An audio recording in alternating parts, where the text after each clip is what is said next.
राधे राधे सभी को स्वागत है आपका चैनल ईसीजी लर्नोलॉजी के अंदर।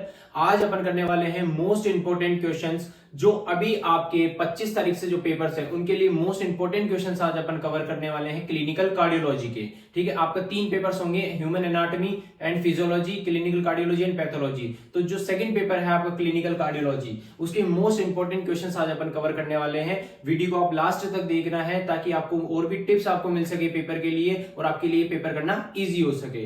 तो ये मोस्ट इंपोर्टेंट क्वेश्चंस आज आपको देखने हैं। सबसे पहला क्वेश्चन देखिए, सबसे पहले क्वेश्चन में दे रखा है स्टेमी एंड एनस्टेमी। ठीक है, आपको इस टाइप के क्वेश्चंस देखने को मिलेंगे। ठीक है, क्या मिलेगा? STEMI and एनस्टेमी। स्टेमी आपको पता है ST segment elevation myocardial infarction and NSTEMI non ST elevation myocardial infarction. तो अगर ऐसा कोई क्वेश्चन आ जाता है, ST segment STEMI and NSTEMI अगर कोई क्वेश्चन आ जाता है तो आपको क्या करना है? अगर 5 नंबर में अगर ये क्वेश्चन आता है तो आपको 2 पेजेस के अंदर, ठीक है, 2 पेजेस के अंदर आपको कवर करना है। और अगर 10 नंबर में क्वेश्चन आता है तो आपको फिर इसके कॉज, सिम्टम्स, डायग्नोसिस, ट्रीटमेंट आपको सारी चीजें समझानी पड़ेगी और उसके साथ के साथ आपको ईसीजी चेंजेस भी समझाने पड़ेंगे। ठीक है, सबसे मेन क्या है, अगर आपसे क्लिनिकल कार्डियोलॉजी के अंदर आपको क्वेश्चन पूछ रहा है तो इट मींस आपसे क्या एक्सपेक्ट कर रहा है कि आपको ईसीजी क्राइटेरिया या ईसीजी फाइंडिंग्स आपको समझानी है। तो सबसे मेन आपको ईसीजी फाइंडिंग्स समझानी पड़ेगी। अदर क्वेश्चन देखते हैं अपन, एंटीरियर एंड इंफीरियर एमआई।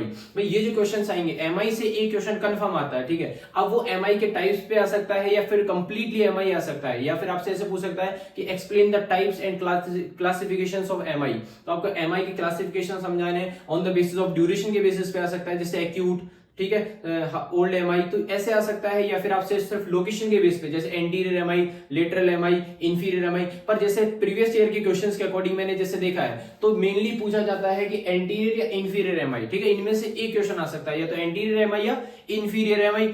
और स्टेमी और एनस्टेमी में क्या भाई, आपसे स्टेमी और एनस्टेमी पूछ सकता है। जैसे एक्यूट कोरोनरी सिंड्रोम है तो उसमें आपको एक्यूट कोरोनरी सिंड्रोम पूरा पूछ सकता है, या फिर उसमें आपको 2 टाइप्स पूछ सकता है, स्टेमी और एनस्टेमी। तो एमआई से आपको एक क्वेश्चन जरूर देखने को मिलेगा, तो एमआई को आपको जरूर कवर करना है। आगे देखिए, सेकंड क्वेश्चन है इलेक्ट्रिकल एक्सिस। इलेक्ट्रिकल एक्सिस जो क्वेश्चन होगा, ठीक है, एक्सिस का क्वेश्चन लास्ट ईयर नहीं आया था तो इस साल पॉसिबिलिटी है 100% की आपका इलेक्ट्रिकल एक्सिस आएगा। तो आपको इलेक्ट्रिकल एक्सिस को बिल्कुल अच्छे से तैयार करना है। टाइप्स ऑफ एक्सिस, ठीक है, हॉरिजॉन्टल प्लेन पे और वर्टिकल प्लेन, फ्रंटल प्लेन पे, दोनों पे आपको पढ़ना है। फ्रंटल प्लेन पे कौन सी लीड्स होती है और हॉरिजॉन्टल प्लेन पे कौन सी लीड्स होती है, कैसे एक्सिस काम करता है, कितने टाइप के एक्सिस डेविएशंस होते हैं, उनके क्या क्या कॉज है। जैसे 4 टाइप के एक्सिस होते हैं, कौन कौन से, normal, left, right and north west axis या एक्सट्रीम एक्सिस डेविएशन। तो उनके कॉजेज आपको पता होने चाहिए। कंप्लीट आपको 10 से 20 नंबर का क्वेश्चन आपको देखने को मिलेगा, या तो ये 20 नंबर में आ सकता है या 10 नंबर में आपको देखने को मिलेगा। तो इसको अच्छे से प्रिपेयर करना है, ठीक है, ध्यान रखना है। नेक्स्ट है आपका cardiac cycle. Cardiac cycle anatomy का क्वेश्चन आपको इसमें जरूर पूछेगा, ठीक है, या फिर आपसे पूछेगा इवेंट्स ऑफ कार्डिक साइकिल। तो आपको कार्डिक साइकिल जो है अच्छे से बिल्कुल एक नंबर तरीके से प्रिपेयर करना, ध्यान रखना। कार्डिक साइकिल को आपको छोड़ना ही नहीं है। इस क्वेश्चन को 100% के पेपर में आपको देखने को मिल सकता है। लास्ट के 3 से 4 साल के अगर आप पेपर भी देखोगे तो आपको 2 से 3 बार ये मिलेगा। तो कार्डिक साइकिल को अच्छे से प्रिपेयर करना है। देन उसके बाद अपन देखते हैं एबी ब्लॉक्स। ठीक है, 5 नंबर के अंदर, 5 से ज्यादा के अंदर आपको एबी ब्लॉक्स नहीं मिलेगा। एबी ब्लॉक आपको कितने में मिलेगा? 5 नंबर में। अब वो आपसे पर्टिकुलरली फर्स्ट टाइप पूछ सकता है, सेकंड टाइप पूछ सकता है, थर्ड टाइप पूछ सकता है। तो या फिर आपको पर्टिकुलरली सिर्फ एबी ब्लॉक डाल देगा और एबी ब्लॉक का एक्सप्लेनेशन डाल देगा। अगर 5 नंबर में क्वेश्चन आता है तो आपको सिर्फ एक्सप्लेनेशन डालना है, ठीक है, आपको ज्यादा एक्सप्लेन नहीं करना। 5 नंबर में आता है, 2 पेज में आप एक्सप्लेन कर दो। पर अगर पर्टिकुलरली एक टाइप आ गया, जैसे एबी ब्लॉक्स के 3 टाइप्स होते हैं, आपको पता है, फर्स्ट डिग्री, सेकंड डिग्री और थर्ड डिग्री। अगर आपसे फर्स्ट डिग्री पूछ लेता है तो आपको फर्स्ट डिग्री को अच्छे से एक्सप्लेन करना होगा। ठीक है, पहले एबी ब्लॉक समझाओगे, देन उसके बाद में अच्छे से फर्स्ट डिग्री का आप समझाओगे। तो आपको एबी ब्लॉक्स अच्छे से प्रिपेयर करना है, इसमें से भी क्वेश्चन बनता ही बनता है। आगे देखिए, abnormalities of the QRS complex. जो क्यूआरएस कॉम्प्लेक्स है इसके अंदर एबनॉर्मेलिटीज, कौन सी एबनॉर्मेलिटीज? इसमें 2 एबनॉर्मेलिटीज सबसे मेन होती है। एक होती है लो वोल्टेज क्यूआरएस कॉम्प्लेक्स, ठीक है, एंड एक आप पढ़ोगे वाइड क्यूआरएस कॉम्प्लेक्स। ये 2 एबनॉर्मेलिटीज ऐसी है जो आपको प्रिपेयर करनी ही है। ठीक है, क्यूआरएस कॉम्प्लेक्स क्या होता है, आपको पहले इसमें क्या करना है, देखो अगर आपके सामने ऐसा क्वेश्चन आ जाता है कि abnormalities of the QRS complex आप बताइए, तो आपको क्या करना है? सबसे पहले क्यूआरएस कॉम्प्लेक्स आप समझाएंगे ये क्यों बनता है, कि वेंट्रिकल के कॉन्ट्रैक्शन डीपोलराइजेशन की वजह से ये बनता है। इसकी नॉर्मल ड्यूरेशन कितनी रहती है आपको समझानी है, 0.06 टू 0.10 सेकंड, ये नॉर्मल ड्यूरेशन इसकी रहती है। ठीक है, कितनी रहती है? 0.06 टू 0.10 सेकेंड, ये नॉर्मल इसकी ड्यूरेशन रहती है। आपको ध्यान रखना है, ये नॉर्मली आपको समझाना है। ठीक है, फिर सबसे पहले आपको एबनॉर्मलिटी से पहले आपको नॉर्मलिटी समझानी, उसकी नॉर्मल चीजें समझानी है, ठीक है। 3 से 4 लाइन के अंदर आप नॉर्मल समझाओगे, देन उसके बाद उसकी एबनॉर्मलिटी समझाओगे। एबनॉर्मलिटी क्या हो सकती है कि क्यूआरएस कॉम्प्लेक्स क्या हो सकता है, high voltage, low voltage, wide complex हो सकता है, नैरो कॉम्प्लेक्स हो सकता है, वेरिएबल हो सकता है, ठीक है। तो ये आपकी एबनॉर्मलिटीज होगी। देन आपको एबनॉर्मलिटीज के कॉज समझाने की, हाई वोल्टेज आपको किस डिजीज में देखने को मिलेगा, जैसे कि left ventricular hypertrophy, right ventricular hypertrophy, WPW syndrome, myocardial infarctions, इनके अंदर आपको हाई वोल्टेज दिखेगा। लो वोल्टेज किसके अंदर दिखेगा, ठीक है, वाइड क्यूआरएस कॉम्प्लेक्स किसके अंदर दिखेगा। तो आपको उनके कॉज भी समझाने। सबसे पहले क्या समझाओगे आप, नॉर्मल क्यूआरएस कॉम्प्लेक्स, देन उसके बाद आप लिखोगे abnormalities of the QRS complex, then आप एक एक एबनॉर्मलिटीज को आपको समझाना है, ठीक है, और उनमें कौन कौन सी एबनॉर्मलिटीज में कौन कौन से कॉज है वो आपको समझाने। और सबसे मेन आपको इसमें पढ़ना है लो वोल्टेज। ध्यान रखना, लो वोल्टेज आपको 100% है आपको पेपर में देखने को मिलेगा, ठीक है। लो वोल्टेज आपको अच्छे से पढ़ना है और उसके साथ में वाइड भी पढ़ना है, पर लो वोल्टेज सबसे इंपॉर्टेंट है।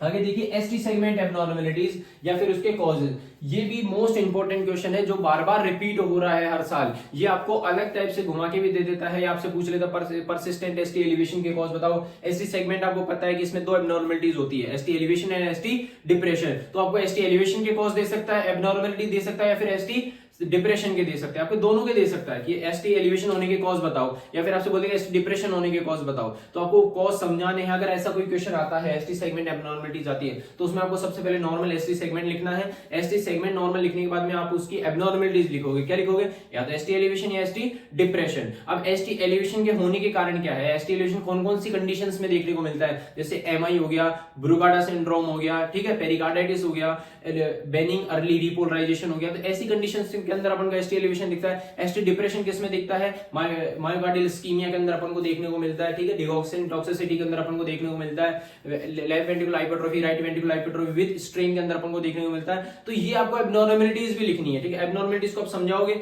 आपका आंसर बन जाएगा अच्छे से। जैसे एसटी सेगमेंट एबनॉर्मलिटी आई, आपने क्या लिखी, एलिवेशन डिप्रेशन। अब एलिवेशन के कॉज आप समझाओगे, एक एक कॉज को आपको समझाना है। और जैसे एक कॉज को समझाया तो उसको एलिवेशन का एक कॉज है जैसे एमआई, तो एमआई को आप 1 से 2 लाइन के अंदर समझाओगे, डायग्राम बनाओगे, ठीक है, ईसीजी बनाओगे। देन उसके बाद में अगला कॉज पेरिकार्डाइटिस समझाओगे, पेरिकार्डाइटिस का डायग्राम बनाओगे, इसमें कैसे एलिवेशन दिखता है। तो ये भी मोस्ट इंपॉर्टेंट क्वेश्चन है। एसटी सेगमेंट एबनॉर्मलिटीज आपको पढ़नी है, उसके कॉज पढ़ने ध्यान रखना, ठीक है।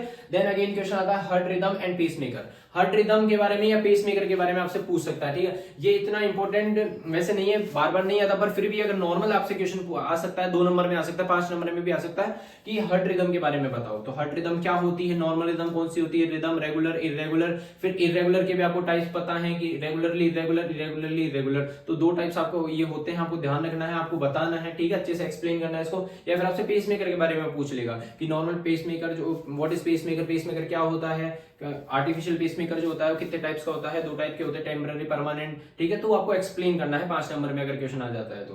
देन उसके बाद में आते हैं इलेक्ट्रोलाइट से क्वेश्चन, जो अगला टॉपिक आता है ना, इलेक्ट्रोलाइट। इलेक्ट्रोलाइट्स क्या होते हैं, जैसे सोडियम, पोटेशियम, कैल्शियम, मैग्नीशियम, इनका जो अमाउंट अगर बॉडी में ज्यादा या कम हो जाए तो उस वजह से कई ईसीजी चेंजेस देखने को मिलेंगे, ठीक है। तो आपको क्या समझाना है इसमें, आपको समझाना जैसे मेनली क्वेश्चन जो आते हैं वो 4 आते हैं, कौन कौन से, हाइपरकैलेमिया। हाइपरकैलेमिया मतलब पोटेशियम का अमाउंट अगर बॉडी में ज्यादा हो जाए, तो बॉडी में ज्यादा अगर पोटेशियम हो जाएगा तो उस कंडीशन में अपन को क्या ईसीजी फाइंडिंग्स देखने को मिलेगी, ठीक है। तो वो आपको समझानी है किसमें, हाइपरकैलेमिया में। अगर आपसे पूछ लेगा हाइपोकैलेमिया, भाई पोटेशियम अगर बढ़ रहा है तो क्या चेंजेस देखने को मिलेंगे, या पोटेशियम कम हो रहा है तो क्या चेंजेस देखने को मिलेंगे। तो इन दोनों के अंदर आपको इसी चेंजेस ध्यान रखने हैं। ये क्वेश्चन आता है, बार बार रिपीट हुआ है, लास्ट के 4 से 5 साल के अंदर ये बार बार रिपीट हुआ है, तो उसको अच्छे से प्रिपेयर करना है। देन उसके बाद में हाइपरकैल्सीमिया एंड हाइपोकैल्सीमिया। हाइपरकैल्सीमिया और हाइपोकैल्सीमिया, क्योंकि कैल्शियम की मात्रा बढ़ जाना है, कैल्शियम की मात्रा कम हो जाना बॉडी के अंदर, तो इन दोनों को भी आपको पढ़ना है। मोस्ट इंपॉर्टेंट क्वेश्चन है, ये भी बार बार रिपीट हुआ है। इलेक्ट्रोलाइट्स के अंदर आपको इन 4 के बारे में पढ़ना ही है।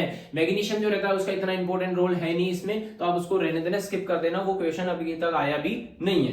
देन उसके बाद में देखो डिगॉक्सिन इफेक्ट। डिगॉक्सिन इफेक्ट क्या होता है, डिगॉक्सिन इफेक्ट या टॉक्सिसिटी, मतलब डिगॉक्सिन जो ड्रग होती है उसको लेने के बाद में क्या इफेक्ट्स अपन को देखने को मिलेंगे, और अगर उसकी टॉक्सिसिटी, उसका अमाउंट अगर ब्लड में ज्यादा हो जाए, बॉडी में ज्यादा हो जाए, तो क्या टॉक्सिसिटी होगी, उससे क्या टॉक्सिसिटी होगी और उससे क्या चेंजेस देखने को मिलेंगे। मतलब अगर आप कोई पेशेंट डिगॉक्सिन ले रहा है ठीक है, तो उसके क्या ईसीजी चेंजेस देखने को मिलेंगे, और अगर उसका अमाउंट ज्यादा हो जाए, बॉडी में टॉक्सिसिटी हो जाए, तो क्या चेंजेस देखने को मिलेंगे। तो ये क्वेश्चन भी मोस्ट इंपोर्टेंट है और ये आता है।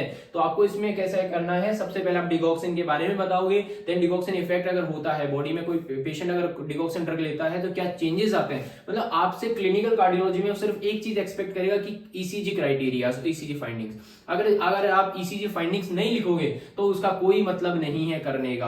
आपके मेन जो नंबर है वो ईसीजी फाइंडिंग से ही आएंगे और आपको ईसीजी बनानी पड़ेगी, ठीक है, इसका ध्यान रखना आपको। तो टॉक्सिसिटी या इफेक्ट के अंदर आपको ईसीजी चेंजेस बताने हैं।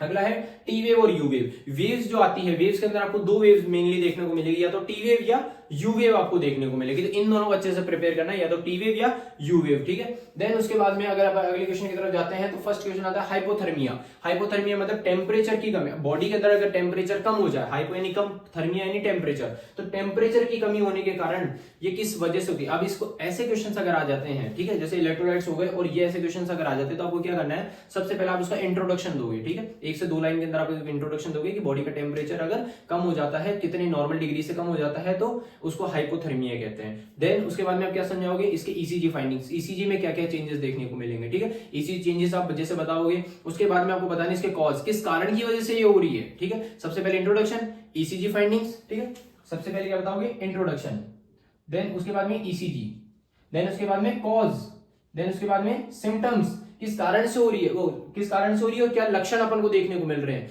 मतलब किसी हाइपोथर्मिया हो तो क्या लक्षण होंगे, शिवरिंग होगी, ठीक है। उसके अलावा फिर डायग्नोसिस एंड देन उसके बाद में ट्रीटमेंट, और फिर आपको लास्ट में ईसीजी बनानी है। कौन सी ईसीजी बनेगी, जो ईसीजी बना, इस पैटर्न से ही आपको सारी डिजीज करनी है। आपको जितनी भी डिजीज इसमें दिख रही है आपको इसी पैटर्न से करनी है। सबसे पहले आप उसका इंट्रोडक्शन दोगे, ईसीजी बताओगे, ईसीजी फाइंडिंग्स बताओगे, cause, symptoms, diagnosis, treatment and उसकी ईसीजी बनाओगे। एंड उसके साथ में एक चीज और, अगर टाइप्स हैं तो आपको टाइप समझाने हैं, और अगर टाइप्स नहीं है तो आपको नहीं समझाने, ठीक है। देन उसके बाद में अगला क्वेश्चन है incorrect lead placement. Most important question है इनकरेक्ट लीड प्लेसमेंट। इसको आपको रॉन्ग लीड प्लेसमेंट के नाम से भी दे सकता है, मिस लीड प्लेसमेंट के नाम से भी दे सकता है, डिस्प्लेसमेंट के नाम से भी दे सकता है। तो किसी भी नाम से आपको उल्टा फुल्टा करके ये क्वेश्चन दे देगा। तो आपको इसको अच्छे से प्रिपेयर करना है कि अगर लीड को अपन, जो आपको पता है कि 4 लीड्स अपन लगाते हैं, right arm, left arm, right leg और लेफ्ट लेग, तो इन चारों को अगर मिसप्लेस कर दे, अपन गलत जगह लगा दे, इनकरेक्टली लगा देंगे, ठीक है, तो क्या चेंजेस देखने को मिलेंगे ईसीजी के अंदर। तो उस चेंजेस को पता करने के लिए अपन क्या करते हैं, ये वाली चीज करते हैं। तो आपको ये अच्छे से प्रिपेयर करना है कि अगर लीड प्लेसमेंट गलत हो जाए अपने से तो क्या चेंजेस, क्या फाइंडिंग्स ईसीजी में अपन को देखने को मिलेगी। तो इसको अच्छे से प्रिपेयर करना है, मोस्ट इंपोर्टेंट क्वेश्चन है ये भी। देन अगेन इंटरवल में पढ़ते हैं क्यूटी इंटरवल। क्यूटी इंटरवल के बारे में भी क्वेश्चन बार बार पूछा गया है। क्यूटी इंटरवल को अच्छे से प्रिपेयर करना है। क्यूटी इंटरवल क्या होता है, अगर ऐसा क्वेश्चन आ जाता है तो आपको क्या करना है, सबसे पहले क्यूटी इंटरवल के बारे में बताना है, उसकी ड्यूरेशन बतानी है, देन उसके बाद में कहां से कहां तक होता है, क्या रिप्रेजेंट करता है ये, तो ये नॉर्मल चीजें उसके बारे में बतानी है, ठीक है, तो आपका आंसर हो जाएगा। देन उसके बाद में अगर क्यूटीसी आपसे पूछ लेता है, क्यूटीसी क्या होता है, करेक्टेड क्यूटी इंटरवल, मतलब क्यूटी इंटरवल की करेक्ट मेजरमेंट, ठीक है, तो ये भी आपको बताना है कि इस फॉर्मूले से अपन निकालते हैं। आपको मेनली सुना होगा बेजेट फॉर्मूला, तो बेजेट फॉर्मूला के बारे में आपको बताना है। देन उसके बाद में अगला क्वेश्चन आता है हार्ट रेट। हार्ट रेट कैसे निकालते हैं, ईसीजी से अपन हार्ट रेट कैसे निकालते हैं, उसके क्या तरीके होते हैं, जो आपने पढ़े हुए 3 से 4 मेथड्स जो होते हैं, उस मेथड से कैसे निकालते हैं, फॉर्मूलाज क्या होते हैं, वो आपको अच्छे से समझाना, ठीक है। ये मेनली 5 नंबर में आपको देखने को मिलेगा, तो ज्यादा लेंथी नहीं लिखना, सिर्फ 2 पेज के अंदर आपको कंटेंट करना है, ठीक है। देन उसके बाद में क्वेश्चन आता है डिस्क्राइब द फॉलोइंग में एट्रियल फिब्रिलेशन। डिजीज में कौन सी है, एट्रियल फिब्रिलेशन। एट्रियल फिब्रिलेशन आपने सुना है, एट्रियल फिब्रिलेशन क्या होती है कि एट्रियल की रेट बहुत ज्यादा बढ़ जाती है, ठीक है, तो वो उसके बारे में आपको अच्छे से समझाना है। वो इसी पैटर्न से, किस पैटर्न से, इंट्रोडक्शन दोगे सबसे पहले, देन उसके ईसीजी क्राइटेरियाज, अगर टाइप्स है तो टाइप समझाना है, ठीक है। इंट्रोडक्शन के बाद में अगर टाइप्स है तो टाइप समझा देना है। तो इसके टाइप्स होते हैं एट्रियल फिब्रिलेशन के, तो आपको समझाना है, ठीक है। क्या, introduction, types, ECG changes, cause, symptoms, diagnosis, treatment and ECG बनानी है। ऐसे करके आपका हो जाए, और डायग्राम अगर बना देते तो और भी अच्छी बात, और भी अच्छे मार्क्स मिलेंगे, कॉपी थोड़ी अट्रैक्टिव देखने को मिलेगी। देन उसके बाद में अपन देखते हैं वीटी एंड एसवीटी। वीटी क्या होता है, वेंट्रिकुलर टेकिकार्डिया, और एसवीटी क्या होता है, सुप्रा वेंट्रिकुलर टेकिकार्डिया। तो या तो आपसे पूछ लेगा दोनों में डिफरेंस बता दीजिए आप, या फिर आपको पर्टिकुलरली एसवीटी या वीटी देखने को मिल सकता है, तो आपको इन दोनों को प्रिपेयर करना है, क्योंकि ये ऐसी कंडीशंस है जो इंपॉर्टेंट रहती है। तो जो इंपॉर्टेंट कंडीशंस, जो बीमारियां रहती है, उनको जरूर पेपर के अंदर अपन को देखने को मिलती है, तो इसको अच्छे से प्रिपेयर करना है। कौन सी, वीटी एंड एसवीटी। देन उसके बाद में आपको WPW and torsades de point, torsades de point और WPW syndrome, Wolff Parkinson White syndrome. WPW syndrome क्या होता है? Wolff Parkinson White syndrome. तो ये क्वेश्चन भी आपको देखने को मिल सकता है ईसीजी के अंदर, क्योंकि ये इंपॉर्टेंट है। देन उसके अलावा टॉर्सेडस de point, torsades de point आपने सुनी होगी, ये कंडीशन जिसके अंदर अपने क्यूआरएस कॉम्प्लेक्स ट्विस्ट हो जाते हैं, तो उसके बारे में भी आपको बताना है। पैटर्न जो आपका रहेगा वो ये ही रहेगा, इस पैटर्न के अलावा आपको कोई पैटर्न यूज नहीं करना, ध्यान रखना इसी पैटर्न से सारे क्वेश्चंस करने। अगर आप प्रॉपर पैटर्न से आप करते हो तो ही आपको अच्छे मार्क्स मिलेंगे, अदरवाइज आप अगर थ्योरी टाइप लिखते हो, एक पूरा पैराग्राफ लिखते हो, तो उसके मार्क्स नहीं मिलते, इस चीज का ध्यान रखना, ठीक है? अच्छे मार्क्स नहीं मिलते, प्रॉपर वो चेक नहीं कर पाते। अगर आप प्रॉपर एक पैटर्न में करोगे, सबसे पहले आपने इंट्रोडक्शन लिखा, देन उसके टाइप्स लिखे, देन उसके ईसीजी फाइंडिंग्स लिखी, देन कॉज, देन सिम्टम्स लिखे, देन डायग्नोसिस लिखे, देन ट्रीटमेंट लिखे, देन ईसीजी बना दी, तो उससे इंपैक्ट अच्छा पड़ता है, कॉपी अच्छी दिखती है और वो बेटर मार्क्स उसमें अपन को देखने को मिलते हैं। देन उसके बाद में है six sinus syndrome. Six sinus syndrome क्या होता है? ऐसी कंडीशन जिसमें अपना एसए नोड जो है वो डिसफंक्शन हो जाता है, ठीक है? तो उस कंडीशन के बारे में आपको बताना है। सिक्स साइनस सिंड्रोम आपने डिजीज पढ़ी होगी ईसीजी के अंदर, उसके बारे में बताना है, सेम उसी पैटर्न के अंदर करवाना है। Then left and right ventricular hypertrophy, ये भी मोस्ट इंपोर्टेंट क्वेश्चन है जो बार बार रिपीट हुए हैं। हाइपरट्रोफीज, ठीक है? कौन कौन सी? लेफ्ट वेंट्रिकल के अंदर हाइपरट्रोफी या राइट वेंट्रिकल के अंदर हाइपरट्रोफी आपको देखने को मिल सकती है, जो अच्छे से प्रिपेयर करना है। Left bundle branch block and right bundle branch block, LBBB and RBBB, ठीक है? ये भी मोस्ट इंपोर्टेंट क्वेश्चन है जो आपको देख है, क्योंकि लेफ्ट बंडल ब्रांच के अंदर ब्लॉक हो जाता है उसको एलबीबी कहते हैं, और राइट बंडल के अंदर ब्लॉक हो जाता है तो राइट बंडल ब्रांच ब्लॉक कहते हैं। इसमें क्या फाइंडिंग्स अपन को देखने को मिलेगी? आपने सुना होगा एम पैटर्न, डब्ल्यू पैटर्न, तो उसको आपको ध्यान रखना है। आपको प्रॉपर ईसीजी फाइंडिंग्स आपको देखनी है, करनी है और प्रॉपर अच्छे से आंसर करना है, ठीक है? मेरी शॉर्ट वीडियोस के अंदर इनके क्राइटेरियाज लिखे हुए हैं, आप वहां से देख सकते हो। देन उसके बाद में पेरिकार्डाइटिस और इफ्यूजन, पेरिकार्डाइटिस और इफ्यूजन ये भी मोस्ट इंपोर्टेंट क्वेश्चन है, ठीक है? पेरिकार्डाइटिस के अंदर क्या ईसीजी क्राइटेरियाज दिखेंगे और पेरिकार्डियल इफ्यूजन के अंदर क्या ईसीजी क्राइटेरियाज दिखेंगे, आपको ध्यान रखना है। दोनों के क्राइटेरियाज आपको लिखने हैं। सबसे मेन जो पॉइंट है वो यही है, ईसीजी फाइंडिंग्स, ईसीजी क्राइटेरिया, ठीक है? देन उसके बाद में सीओपीडी, सीओपीडी क्या होता है? क्रॉनिक ऑब्स्ट्रक्टिव पल्मोनरी डिजीज, ठीक है? ये भी आपके ईसीजी में आ सकती है। ये पैथोलॉजी टॉपिक है पर आपके ईसीजी में देखने को मिल सकती है। इसमें क्या ईसीजी चेंजेस होंगे? आपको क्लिनिकल कार्डियोलॉजी में अगर कुछ भी टॉपिक दे रहा है तो वो आपसे एक्सपेक्ट कर रहा है कि आपको ईसीजी बनाओ या उसके ईसीजी से रिलेटेड कुछ बताओ, तो आपको ईसीजी फाइंडिंग सबसे मेन है, ठीक है? आप अदर कंटेंट कुछ भी लिखते हो वो मैटर कम करता है, मेन मैटर क्या है? आपका ईसीजी फाइंडिंग्स। तो आपको ईसीजी फाइंडिंग्स पे ध्यान देना है, वो सबसे बढ़िया करनी है। देन उसके बाद में अदर क्वेश्चंस कहां से उठ के आते हैं, ठीक है? ये क्वेश्चंस तो मोस्ट इंपोर्टेंट क्वेश्चंस है जो आपको देखने को मिलेंगे। इसमें आपको 80 to 90 नंबर का आपको मार्क्स का क्वेश्चन मिल जाएंगे, ठीक है? इस पूरे पेपर में से हर क्वेश्चन 20-20 नंबर का है, ठीक है? ये 20 का, ये 20 का, तो टोटल 7 क्वेश्चन मैंने दिए। 7 क्वेश्चन कितने के हो गए? 140 नंबर के। तो इसमें से आपको 80 to 90 मार्क्स के क्वेश्चंस मिल जाएंगे। अगर आप इसको भी अच्छे से प्रिपेयर कर ले तो आपके पासिंग मार्क्स इजीली आएंगे। पासिंग मार्क्स से ज्यादा मार्क्स आने के चांसेस है पूरे। बस आपको जो पैटर्न बताया है, कैसा पैटर्न है? सबसे पहले आपको इंट्रोडक्शन करना है, देन उसके अगर टाइप्स है तो टाइप्स, देन उसके बाद ईसीजी फाइंडिंग्स बतानी है, देन कॉज बताने हैं, देन सिम्टम्स बताने हैं, देन डायग्नोसिस बताने हैं, देन ट्रीटमेंट बताने हैं। और ट्रीटमेंट बताने के बाद ईसीजी बना के आनी है और डायग्राम बना के आना है। ऐसे अगर आप करते हो तो पॉसिबिलिटी है कि आपके पूरे में से पूरे मार्क्स आने के चांसेस है, ठीक है? गलत नहीं करना है, प्रॉपर रिदम में पेपर करना है। देन उसके बाद में अगर अलग से क्वेश्चंस क्या आता है भाई, कभी कभार क्या होता है कि अपने ईसीजी में क्लिनिकल कार्डियोलॉजी के अंदर भी अदर सब्जेक्ट के क्वेश्चन आ जाते हैं, जैसे ह्यूमन एनाटॉमी एंड फिजियोलॉजी के क्वेश्चंस आपको देखने को मिल सकते हैं, पैथोलॉजी के क्वेश्चंस आपको देखने को मिल सकते हैं, जैसे कि आपको कंजेनाइटल हार्ट डिजीज आपको देखने को मिल सकती है, एएसडी मिल सकती है, वीएसडी मिल सकती है, टॉफ मिल सकती है, ठीक है? ये ऐसी डिजीज है जो आपको एक्स्ट्रा मिल सकती है पर आपको करनी पड़ेगी, क्योंकि आपको दी है, टॉपिक दिया है तो आपको करना पड़ेगा। तो आपको कंजेनाइटल हार्ट डिजीज मिल सकती है, रोमेटिक हार्ट डिजीज आपको मिल सकती है। ध्यान रखना, मैं आपको पैथोलॉजी के टॉपिक्स बता रहा हूँ, ये ईसीजी में देखने को मिल सकते, क्लिनिकल कार्डियोलॉजी में देखने को मिल सकते हैं। तो आपको इनको भी अच्छे से प्रिपेयर करना है। कौन कौन सी?